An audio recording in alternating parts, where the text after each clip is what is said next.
জলপাই সেদ্ধ পানি, তেঁতুলের কাঠ কিংবা বেশি করে লেবুর রস অথবা কাঁচা আমের রস, যে কোনো টক ফল দিয়ে চাইলেই কিন্তু মজাদার টকটক ললি আইসক্রিম বানানো যায়। তো অক্টোবর মাস প্রায় শেষের দিকে, তারপরও যে পরিমাণ গরম, তো দুপুরবেলা কিন্তু একটু আইসক্রিম খেলে বেশ ভালোই লাগে। তো ঘরে বানিয়ে নিলে সেটা তো আরও বেশি ভালো হয়।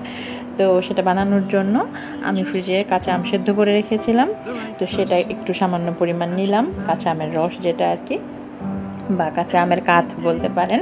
তো তার সাথে হচ্ছে পরিমাণ অনুযায়ী চিনি নিলাম, মানে যে আমি 6টা আইসক্রিম পরিমাণ বানাচ্ছি, তো 6টা আইসক্রিম পরিমাণের জন্য আমি 2 চামচ বা হাফ কাপ পরিমাণ চিনি নিয়েছি, 1 চামচ কর্নফ্লাওয়ার নিয়েছি, আর হচ্ছে সামান্য একটু লেবুর রস নিয়েছি সুন্দর একটা লেমন ফ্লেভার আসার জন্য, আর সামান্য একটু ফুড কালার না দিলেও কোনো সমস্যা নেই, দিলে সুন্দর একদম দোকানের কেনা আইসক্রিমের মতো লাগবে। তো সব কিছু ভালোভাবে মিক্স করে জাস্ট হচ্ছে চুলা অন করে একটা বলক ওঠা পর্যন্ত অপেক্ষা করে তারপর নামিয়ে নিলেই কিন্তু হয়ে গেল। তারপর জাস্ট মোল্ডে ঢেলে 24 ঘন্টার জন্য কিংবা মিনিমাম 12-13 ঘন্টার জন্য ঠান্ডা করলে আমাদের একদম টকটক মজাদার ললি আইসক্রিম একদম রেডি।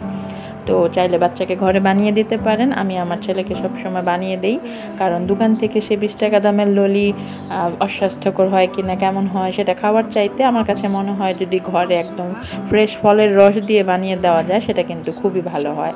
তো কেমন লাগলো আমার রেসিপিটা অবশ্যই কমেন্টে জানাবেন। ভালো থাকবেন, সুস্থ থাকবেন, অর্জনের গল্পের সাথে থাকবেন।